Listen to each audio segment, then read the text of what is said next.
this is where you can really tidy up your scores. It's great to hit it further off the tee or strike your irons better, but for so many of you watching this, if you really want to lower those scores, around the greens is where you can really save some shots. So I'm going to give you 5 really quick, simple tips that you can apply to your game the very next time you play to help you chip and pitch your ball better.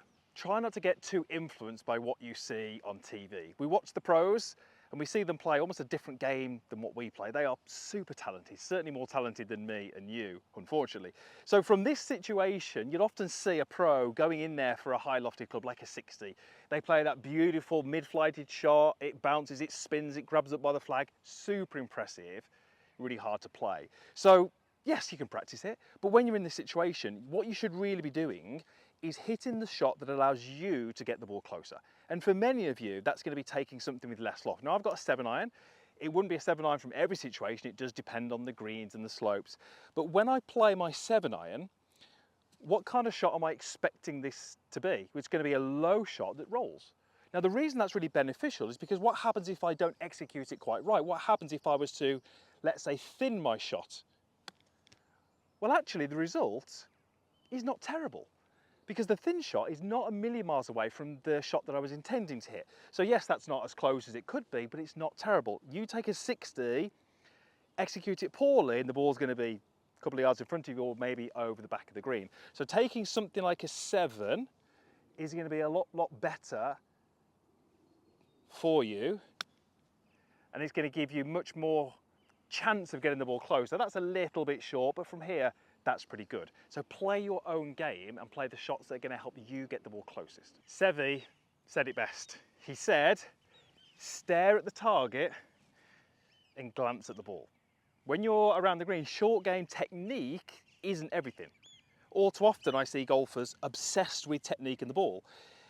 And what they're not doing is taking in the shot that's in front of them. So they might set up, they might be thinking about their technique, they might have the best technique in the world, but if they're never looking at the target, the best technique is not going to give you a great result because you didn't have any feel and any touch in that shot. So what Seve was saying was stare at the target and glance at the ball. So I need to pick my landing zone. You can see what that ball did. It landed and kicked to the right. So I know my landing zone is to the left of the flag.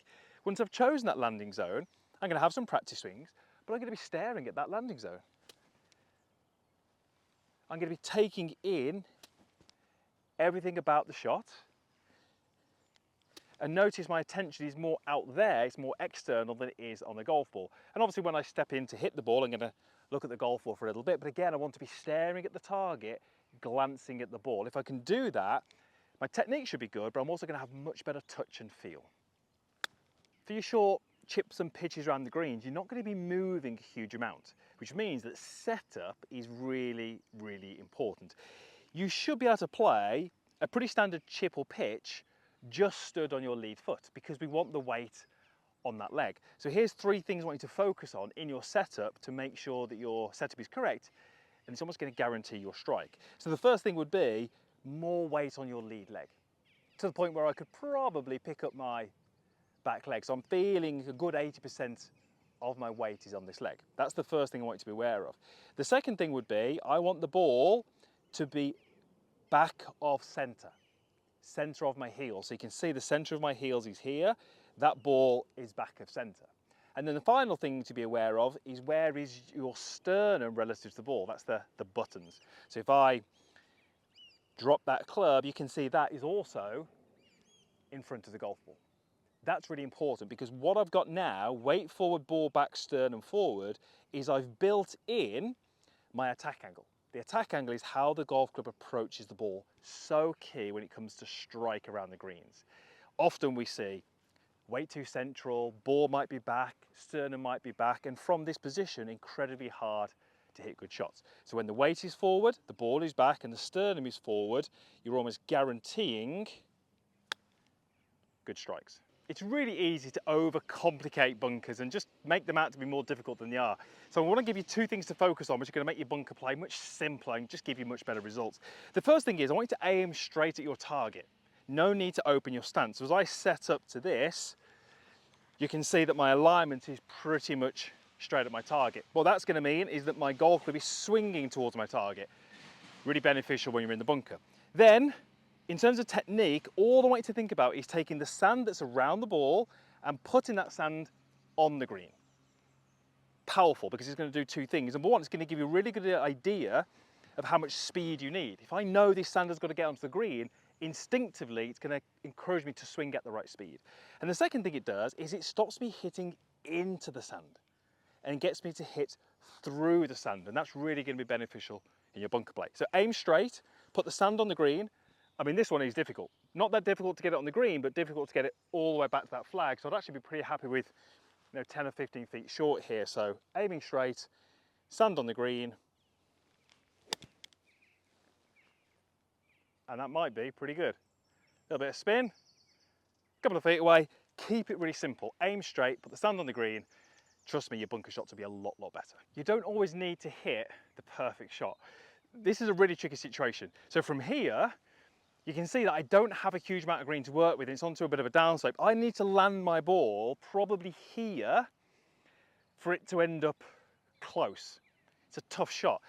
And often what happens is when we try and hit that perfect shot, if we don't quite execute it, we're faced with the same shot again. So from here, try to take no more than 3. So what I'd be looking to do would be to say, okay, I'm going to land this ball maybe 1, 2, maybe even 3 paces onto the green. What that means is if I hit that shot and land it here, it might roll 10 to 12 feet past. That's okay, because if I slightly under-hit it, I've given myself a little bit of margin for error. That's actually going to be a better result. Whereas trying to play the perfect shot, you have got to hit the perfect shot. So on this one, I'm going to play it slightly differently. And I know there's a very good chance that this ball will roll 10 to 12 feet past. But that's absolutely okay, because at least I've got a putter as my next shot. I've really underhit that. I mean, that was terrible direction, but that's a really good example. I underhit that by some 2 or 3 feet. But look at the difference in the result because I gave myself that margin for error. So don't always think you've got to hit the perfect shot. Play the percentages, even when you're really close to the flag.